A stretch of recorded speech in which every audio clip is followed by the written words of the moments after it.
घर आवरण्यासाठी ऑर्गनायझर लागतात, त्यासाठी व्हरायटी कव्हर करूया. टिंग आहे 120 रुपये, 150 रुपये, हा 150 रुपये, हा 200, 200 रुपये, 150 रुपये, 150 रुपये. हा पुष्टाची आहे, पकडायला पण आहे, हा 150 रुपयाचा आहे. हं.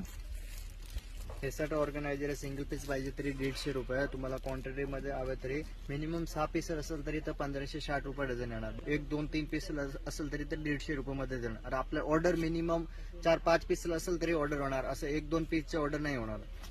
हा 2 पीस मध्ये आहे. अशा प्रकारे कप्पे असतो. हा मोठा आहे आणि छोटा आहे. दोघांचा मिळून काय रेट आहे? 250 रुपये. आता हा एक ऑर्गनायझर आहे जो फोल्डेबल असणार आहे. बघा असा एक कप्पा आहे त्याला आणि खालच्या बाजूला ड्रॉवर आहे. याचा रेंज काय जातो? 300 रुपये. यामध्ये तुम्ही बघताल तर असा एक कप्पा येतो आणि हा दुसरा कप्पा येतो. वेगवेगळ्या कप्प्यामध्ये वेगवेगळे साहित्य ठेवता येणार आहे. अशा प्रकारे हा दिसतो. काय रेंज येणार याची? हा 300 रुपये.